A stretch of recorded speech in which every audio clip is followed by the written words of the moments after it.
This presentation reviews the target costing approach used by Mercedes-Benz and aims to evaluate how applicable this approach can be in Tesla.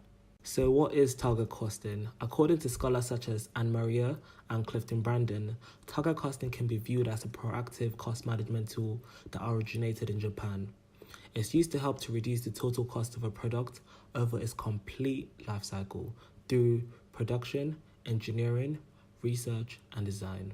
So what makes this approach different? Traditionally, when a company is planning for a product, the first thing they think about is the cost, then the desired profits, which leaves the selling price as the last thing considered. And traditionally, this product planning process has been internally driven.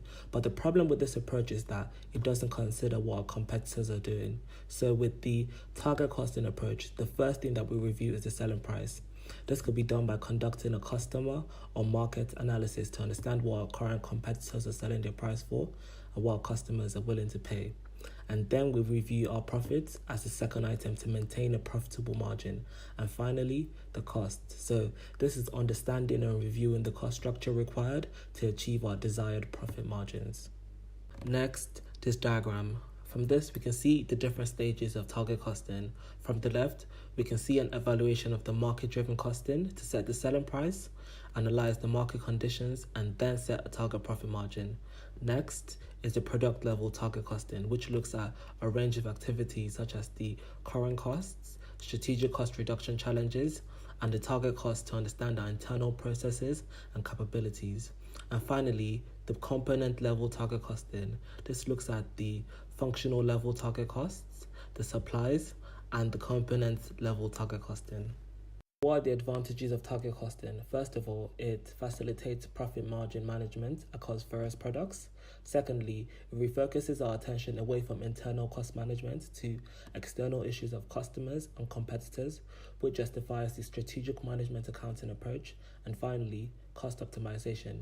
It provides cost optimization to allow users to analyze the best way to lower costs. Now, looking at Mercedes from a target costing perspective, we're looking at why they succeeded, how they did it, and the impact of this. Why they succeeded. To understand this, we can look at a range of factors.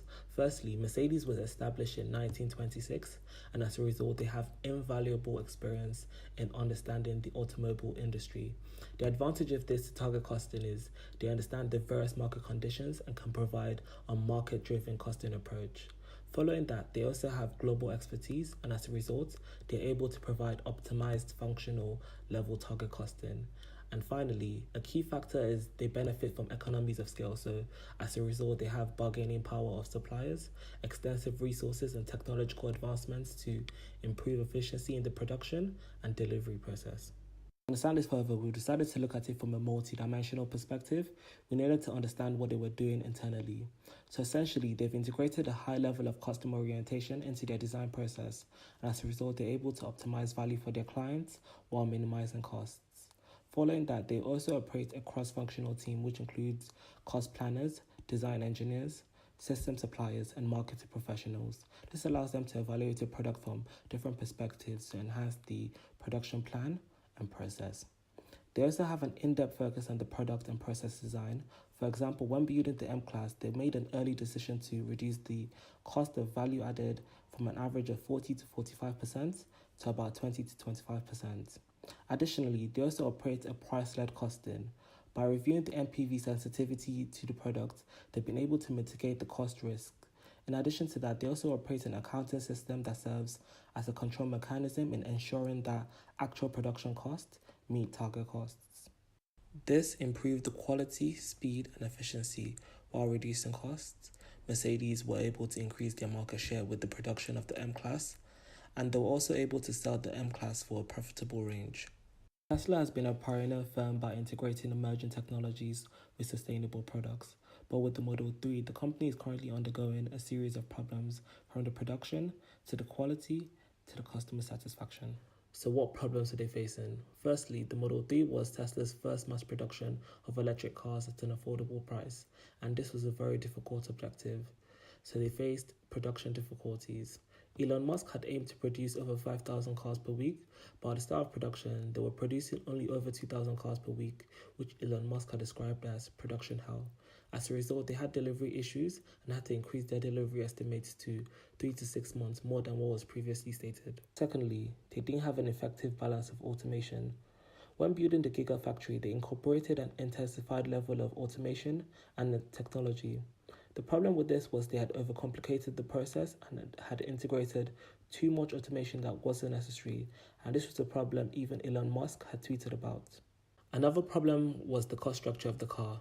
When the Model 3 was broken down by the Independent Party, it was stated that it had a baseline cost of $28,000.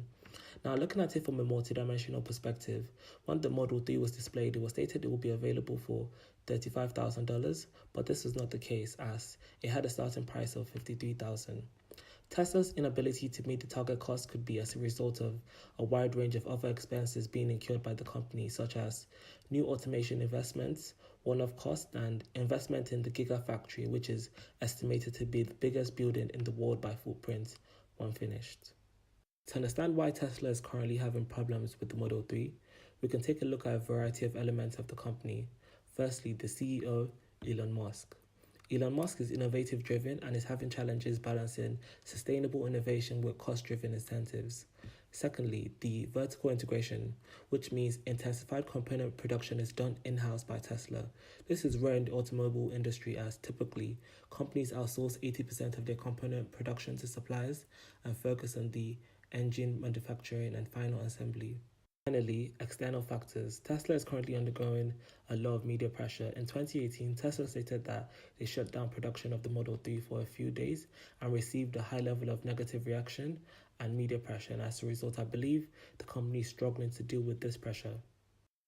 Target costing opportunities for Tesla. Firstly, cross-functional teams. At the moment, Tesla currently operates a high engineering team, so with the use of cross-functional teams, I believe they'll be able to view cost from different perspectives, which could reduce component costs and systematic errors. Secondly, the focus on product and process design. At the moment, Tesla is really focused with the product and not really with the process, which could be seen as why they had to change their automation system with the Gigafactory. I believe an in-depth focus on the product and process design would enable them to understand the value drivers of operations and how to minimize costs. Finally, I believe as more companies such as Audi, Mercedes, and Porsche enter the electric vehicle industry, it is extremely pivotal to enhance our efficiency with the product, process, and production as competition for market share increases. I believe as a result of target costing, Tesla can increase their production process and increase their customer satisfaction. To understand this better, we decided to look at a futuristic view of target costing at Tesla. As we enter the fourth industry revolution, I believe Tesla could focus on 6 elements to strengthen their target costing process. Firstly, target settings. They need to set direction and targets early across all functions. Next, they need to have an outside-in view. This is using information from outside to validate cost targets, forecasts, and concept decisions. Next, cross-functional governance. This is enabling cross-functional views on targets, forecasts, and decisions. Following that is common data languages, using big data and analytical support to improve the target costing process. Following that is the control evaluation, which is aligning your controls with your development process. And finally, the value focus, focusing on value optimization and an overall customer-driven process. To take it a step further, we decided to compare the two companies. Firstly, the vision. The Mercedes vision is dedicated to customers, driven by excellence. So, from a strategic positioning point of view, this puts them in the cost leadership category. On the other hand, the Tesla vision is to create the most compelling car company of the 21st century by driving the world's transition into electric vehicles. This puts them in the differential category. Next, we look at the culture in both companies. First, Mercedes was founded in Germany, while Tesla was founded in America. From the literature review of Hofstede's cultural dimension, we can see that the German culture has a higher level of uncertainty avoidance than America.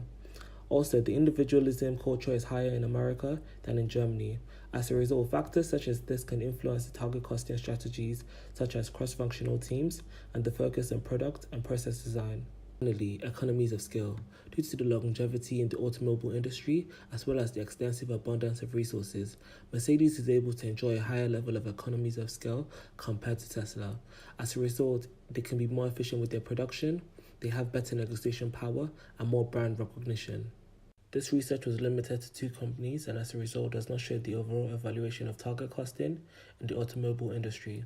Following that, this assessment was limited to 15 minutes and as a result does not have in-depth reviews on concepts and evaluations. In addition to that, this research also includes elements of articles, journals, and tweets and has incorporated subjective views on this topic. In conclusion, I believe that Tesla will be able to apply a similar target costing approach as seen by Mercedes, but this would have to be done on a long-term plan before they can harness the full benefit of the target costing. This is because factors such as Tesla lacking a high index level of economies of scale, difficulty in finding market research and data, and difficulty in reshaping and changing your current operations and production plans. On a short-term basis, I do believe that they'll be able to apply some elements of target costing to the process, such as in-depth focus on production and process design and customer orientation. Finally, I think if Tesla can incorporate target costing approaches and other strategic cost management tools such as total quality management and value analysis, they'll be able to enhance their production, process, and product to take Tesla to the next level.